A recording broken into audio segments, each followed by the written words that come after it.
Hi, this is Jeannie. I wanted to talk a little bit about kind of a subject today, to be or not to be. And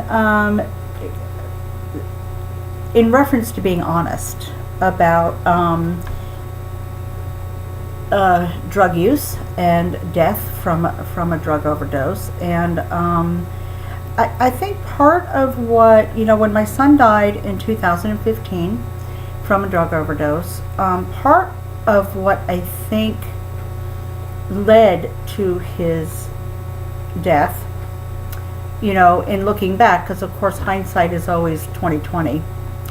I think part of what led to his passing was the fact that he never saw himself really as an addict. I never saw him high. He kind of kept that hidden from me. I knew he used. He was kind of a binge user. Bailed him out of jail several times. Saw the effects of him using.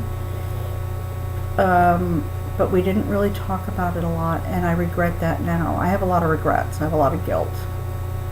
A lot of lost opportunities to have helped him, and I struggle with that now. Aside from that, after he passed, was the to be or not to be honest about what happened, because I think really to kind of pay tribute to his memory and to stop being not dishonest but not fully honest about things, then I had to start really being real about it.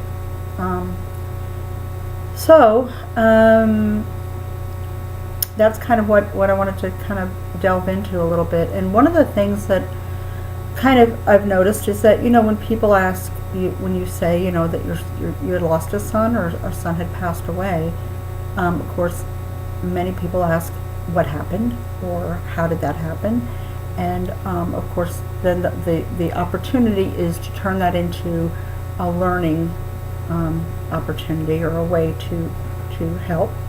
I've learned that I've learned a lot since he's passed, but I've learned that I'm not alone. There's a lot of people that have lost children or loved ones from drug overdose. I mean, it's almost epidemic at this point. So it's not like I'm by myself out here paddling around. So I don't feel alone. But what I've noticed is, you get that look, kind of very judgmental look. And that bothers me still. Not as much as it used to, but it still bothers me a little bit. There's a lot of stigma attached to it, I guess.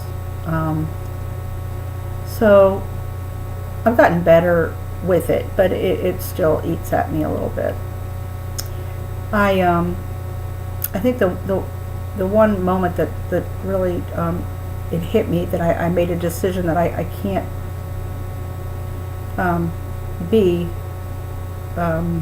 keep it all in anymore, was about 6 months after he passed away. He died in June 23rd of 2015, and I live in Middle Tennessee, and he passed away in Dade County, Miami, Florida. And so the death certificate took 6 months to finalize. He died alone in his father's condo, and so there was an autopsy done, and Miami is quite a busy coroner's office, apparently. So it took 6 months to get the actual finalized copy of the death certificate. And I didn't realize, I think, that would be such a difficult moment. I got a notice in the mail that it was ready, like a certified ticket, that I had to go pick it up. And I live in a very small little town in Middle Tennessee, about a little over an hour away from Nashville. And so when I say small, y'all, I'm talking small. we don't even have a Walmart. We have a dollar store and a Mexican restaurant. And I think our town has 2 stoplights. It's really small, really small. And I like it that way. I really like my little town. It's a very agricultural, farming community. Everybody knows everybody's business. You know, it's that kind of place. So it's a very small little town, and I really like it. And people really do help each other. So anyway, I got my little ticket in the mail, and so I knew that that's what it was because it said from Miami, and I don't get stuff from Miami. So, and I knew the post office, which is about the size of a shoebox, literally a shoebox. And I knew it closed at 4 o'clock, and I work in Nashville, so I'd commute every day, which is that's a story for another day, because really that's above and beyond. But anyway, so I knew I really had to. I left work a little bit early, and I knew I really had to like pedal to the metal to get from Nashville to my little post office to be able to pick it up. So I rushed and rushed and rushed and got there in time to pick it up. And I don't go into the post office very often. I mean, I just don't have reason to. So I went in, and the little girl that was working there, I'd never seen her before. She 20 something, you know, like maybe 23, something like that.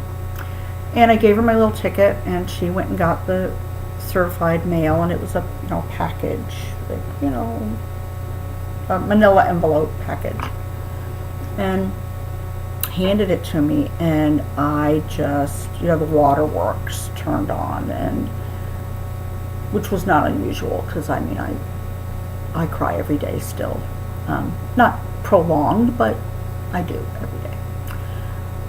But it was kind of, that tangible, like, oh, this is so final, and so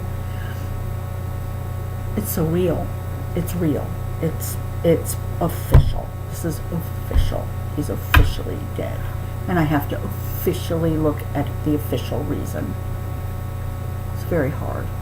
So I stood there looking at the envelope, and just the waterworks just turned on, and I couldn't move, and I couldn't talk, and I just stood there for a minute. And it was like 3 minutes to 4, and I knew they were closing. And so this little girl was looking at me, kind of like a puzzled cat, they kind of look at you and they do this, or a little puppy, like they do that with their head. They're trying to figure out what you're doing. Like, why is this lady still standing here looking at this piece of mail, kind of thing. And she said, are you all right? And I just looked at her and I said, oh. I said, it's a death certificate. And she looked at me, and for those that are not from Tennessee or not from the South, the kind of the blanket statement that covers everything. The dog died, your dad's in jail, your truck got hit by a train, any calamity at all is, well, bless your heart. And that's just what she said, because that covers everything. It all just depends on the way you say it, So she just looked at me with all of her southern goodness and just said, well, bless your heart. And of course that just gave me permission to totally turn on the waterworks 100% at that point. And she was on her side of the counter and I was on mine, and it was one of those counters that you kind of lift up like the old-fashioned saloon kind of thing, And she stood there and she said, well, what happened? Because, we are in the South, so we talk. Everybody talks. And nobody's in a hurry. So even though she was supposed to close down the post office, and I said, aren't you closing? And she said, it's okay. And I knew, she wanted the dirt. So I thought, okay, fine. I thought at that moment, she wants dirt, I'm going to give her dirt. So I said, he died of a drug overdose in Miami. Well, her little eyes just perked up like this, like, oh, because we don't hear this kind of stuff in my little town, So, and I showed her a picture, and she looked at it, and she said, well, he's a good-looking guy. I said, I know. He really, and I'm not joking, not because he's my boy, and I think he actually really well, he is, because to me he still is, but and see, there I go with the was, kind of gets to me, but yeah, he really is a very handsome young man. Always was. Bright blue eyes. Blue eyes. Anyway, he's a handsome young man. I said, yes, he was. Always a handsome young man. I said, he dated pretty much, everyone in Miami.